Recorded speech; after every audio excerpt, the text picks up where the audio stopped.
Well, you want to tell a story? Me to tell a story. Well, first time ever married, making coleslaw.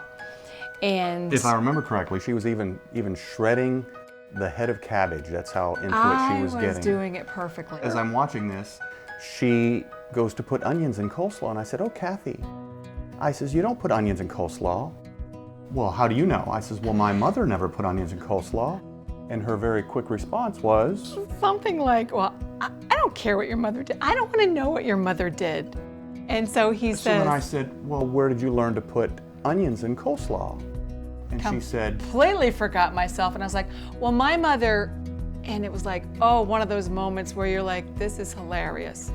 Actually, years later, he asked my mom.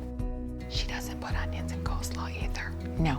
And so I've had to learn to laugh at myself over my mistakes. I think that's really critical. When you're married, you want to be best friends. To last a long time, you actually have to like that person, and you have to work on being best friends, and I think we've done that. You do. Yeah. You have to know what is important and what is not important. Yeah. She could have put the onions in the coleslaw. I'd have gotten over it. It wouldn't have been good. Now that I look back on this, it might be a little bit corny, but I said I want my epitaph to read, "I was the husband of one wife." And call it pride. I'm proud of that.